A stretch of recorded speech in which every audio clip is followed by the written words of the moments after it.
Bonjour, j'espère que vous allez bien et on se retrouve tout de suite avec le numéro 4, le fameux empereur. Alors, on va commencer tout de suite par le numéro 4 qui me fait tout de suite penser du coup au carré avec 4 côtés égaux. Et le 4, c'est donc la stabilité, la maison, mais à l'intérieur de la maison, il y a la famille. Et c'est bien ce qu'on va retrouver au niveau de l'empereur dans toute sa signification. Je vais juste donner une information par rapport à la carte et ce qu'elle représente au niveau pictural, au niveau du dessin et comment est orienté finalement le personnage s'il y en a ou pas. On retrouve en haut tout ce qui va être lié au spirituel. En bas, on a tout ce qui est matériel. Sur la gauche, c'est le passé. Sur la droite, c'est le futur. C'est vrai que j'en ai parlé dans les autres vidéos de façon naturelle, mais sans vraiment finalement le poser, l'expliquer. On retrouve ça même dans la publicité ou dans une photo où il y a ce côté représentation, comment je me positionne. Si par exemple vous prenez une photo, petite astuce pour un CV, le fait que vous regardez bien en face, vous êtes ancré, vous êtes bien en droit. Si vous êtes plutôt légèrement sur le côté droit, eh bien vous regardez sur le futur. Donc à voir bien sûr, c'est la personne doit vous regarder vous, comme là, regardez du côté droit, vous regardez sur le futur. Donc si votre buste est légèrement tourné, c'est que vous êtes sur le futur ou bien ancré. Voilà, il y a vraiment des significations par rapport à l'emplacement et comment l'espace est occupé. Et là, c'est la même chose au niveau de la carte. Allez, donc tout de suite, au niveau du 4, on a un empereur, donc une figure masculine. Et déjà, moi, l'énergie, alors vraiment dans l'énergie et pas vraiment par rapport à l'empereur et à son côté conquérant, l'énergie me fait penser à ce couple avec la fameuse impératrice, parce qu'il la regarde, c'est l'impératrice et l'empereur, ça me fait tout de suite penser à ce couple-là. Effectivement, dans l'énergie en tout cas, et de relationnel qu'il y a entre les deux, moi je pense au couple Obama.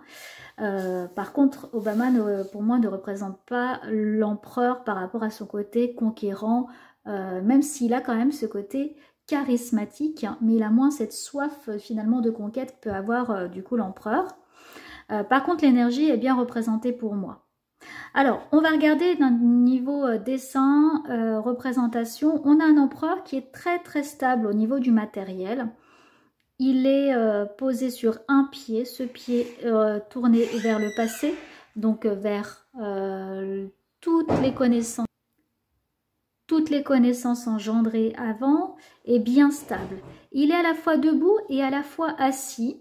Donc entre l'action, la stabilité, voilà, il y a cette prise de position, mais en même temps assis sur un trône qui lui est de couleur chair, donc il fait vraiment matière avec tout ce qui est le côté humain.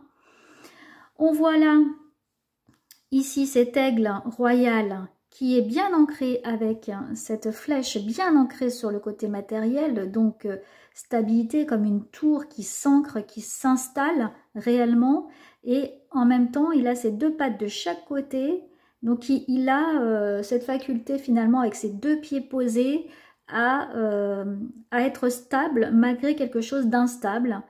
Et d'avoir la main mise, la position, c'est-à-dire c'est ce côté charismatique de l'empereur avec cette position sur ces deux côtés là de falaise, peut-être de deux morceaux de terre, mais lui il trouve sa place et il s'installe, et c'est celui du coup qu'on admire et qu'on voit au niveau dirigeant. Voilà, on va le voir un petit peu après, mais voyez tout ce qu'il y a déjà, rien que dans le dessin donne une explication sur la carte de l'empereur.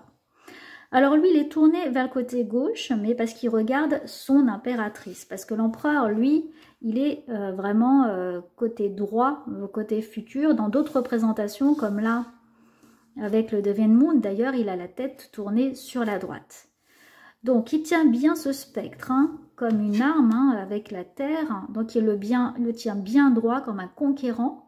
Il a récupéré ses informations, ses idées de l'impératrice. Et lui va pouvoir du coup bien mettre dans la matière, concrétiser dans la matière tout ce qui a été dit, tout ce qui a été engendré au niveau des projets. Il a la main sur sa ceinture, donc il a la main au niveau du projet, au niveau de toutes les décisions. Il a la main mise dessus, il la tient, c'est-à-dire il sait tenir en main les choses réellement. On voit son collier ici comme une couronne de succès. Vous voyez, comme il fait penser à Jules César qui avait ça au-dessus de sa tête. Et bien lui, il l'a vraiment autour du cou, il le porte. Comme il porte aussi sa famille, il porte sa maison. C'est l'empereur, c'est vraiment l'homme sur lequel on peut compter et qui dirige. Donc il me fait vraiment aussi penser plutôt à ça. Je vous montre tout de suite. Donc vous l'aurez compris, pour moi l'empereur c'est aussi le maître d'œuvre, c'est-à-dire celui sur un chantier et bien qui dirige les autres. Il a ce charisme, pardon. Oui, c'est un homme charismatique, il a ce charisme pour diriger les autres, mais aussi pour voir clair dans une famille. C'est l'homme sur lequel on peut compter. Il est courageux, il représente la sécurité. D'ailleurs, il a la main, vous voyez, main mise, mais aussi c'est la sécurité. Il sait tenir une famille, il sait tenir un projet. Il sait jouer sur les deux plans, c'est-à-dire s'il y a des difficultés, eh bien, lui, il sait bâtir. Il sait tourner, vous voyez, du côté droit. Tout ça est vraiment du côté droit, tout comme ce siège-là qui est tourné, collé. Il est collé, vraiment, ici, sur le côté droit. Il n'y a vraiment rien de spirituel au niveau, je vous montre, au niveau de l'empereur, parce que là, ça ne touche pas du tout au niveau du haut, donc il n'est pas du tout connecté au spirituel, par contre très très connecté là au matériel. De ce côté-là, et là, avec tout son charisme et toute sa puissance, il est bien ancré là sur le côté matériel. Alors, c'est un homme donc comme le maître d'œuvre qui bâtit, sur lequel on peut compter, courageux. Même d'ailleurs dans le Devon Moon, on le voit vraiment avec une lance qui vient planter dans le diable. Donc il prend des décisions, mais en même temps, il est quand même assez discret. Voilà, il observe, il est assez discret, assez en retrait. C'est quelqu'un, je dirais, sur lequel on peut compter, mais qui fait aussi dans la stratégie. Voilà, il vient solidifier, rendre concret les choses. Il dirige comme ce maître d'œuvre dans un projet. Il est sur le terrain, mais il donne les ordres et il cède en plus beaucoup de tout ce qu'il y avait dans le passé. Il cède beaucoup de toutes les idées pour le ramener dans le présent et dans le futur pour construire les choses. Donc tout comme le numéro 4, on a un empereur stable, costaud, déterminé, sur lequel on peut vraiment compter. Avec lui, il n'y a pas de doute, voilà. Avec lui, c'est sûr. Alors dans le côté très exagéré, c'est-à-dire le côté plutôt négatif, si ses traits sont très exagérés, qu'il y a une surconfiance en soi, un ego très présent et tout, et bien finalement, on va tomber dans le côté orgueilleux, je dirais, tyrannique. Il a une soif de maîtrise de tout, soif de contrôle, de pouvoir, de puissance. Vous voyez, ce conquérant, du tout, qui devient presque hautain avec les autres. Voilà, on peut vraiment sentir cette énergie-là. Voilà, qui n'hésite pas, même là avec le Devon Moon, à écraser un petit peu les autres et à imposer ses choix et être dédaigneux un petit peu dans les autres, envers les autres. Voilà, c'est ce qu'on peut ressentir et c'est l'énergie qu'il y a si c'est de façon exagérée. On perd totalement ce côté père de famille, sécurité, reconquête du couple, on bâtit quelque chose, c'est complètement l'inverse. Il ne va pas vouloir comprendre, pas vouloir partager et imposer finalement sa propre vérité. Voilà avec ce numéro 4, l'empereur. On va regarder là avec le Devon Moon. Donc, vous voyez ce bâton qu'on retrouve, comme le conquérant, le chevalier. Lui, donc, qui regarde sur le côté droit. On voit ce côté prestigieux. On retrouve finalement ce qu'on avait dans l'impératrice, le côté minéral et puis animal avec... donc, côté animal, parce que justement, oui, il y a ce côté combatif, ce côté conquérant de l'empereur, qu'on le voit là, au niveau de cette lance qui est vraiment plantée. Et puis on voit derrière, ce qui est intéressant, la maison, c'est-à-dire qui est petite ici et qui se transforme vraiment en palais, qui augmente, hein, vous voyez, cette progression du passé vers le futur, avec le côté stratégique, ce damier qu'on retrouve là. Alors j'ai trouvé aussi un autre jeu, alors avec lequel j'avais pas trop de connexion, donc du coup je l'ai laissé plutôt de côté, et puis je l'ai retrouvé. Alors je vais le retrouver là, le numéro 4.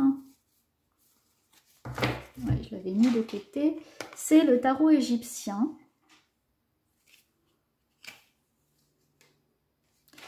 Alors, le tarot égyptien. Voilà la carte, pardon. On retrouve la barre pour la stabilité, ce pied presque instable, c'est-à-dire un trait ancré dans la matière et puis un tourné vers l'avenir, ce qu'on trouve là, entre l'assise et puis finalement entre l'action et puis la stabilité, je ne bouge pas entre les deux, parce que c'est lui qui dirige, mais qui réalise pas toujours, parce que c'est le maître d'œuvre aussi, mais c'est lequel sur qui on peut compter, on est dans la sécurité. Voilà, et puis là derrière on voit un peu la maison derrière. Donc, comme si l'empereur s'asseyait aussi sur cette maison, posait son assise dessus, était reposé complètement dessus, en tenant du coup ce bâton avec en haut la terre, la connaissance, le matériel. Voilà, pour être honnête, j'avais pas vraiment de connexion avec ce tarot-là, donc je l'ai très peu utilisé. Pourtant, je pensais que ça allait me parler, le tarot égyptien, et celui-ci en tout cas, non, ne me parle pas beaucoup. Donc je vais plutôt laisser de côté. Mais ça vous laisse en tout cas vous inspirer de ces 3 cartes. J'espère que la vidéo vous a apporté des renseignements, des conseils et que vous êtes un peu plus familiarisé avec ce tarot de Marseille. Et je retrouve tout de suite pour la suite dans d'autres vidéos du tarot avec le 5.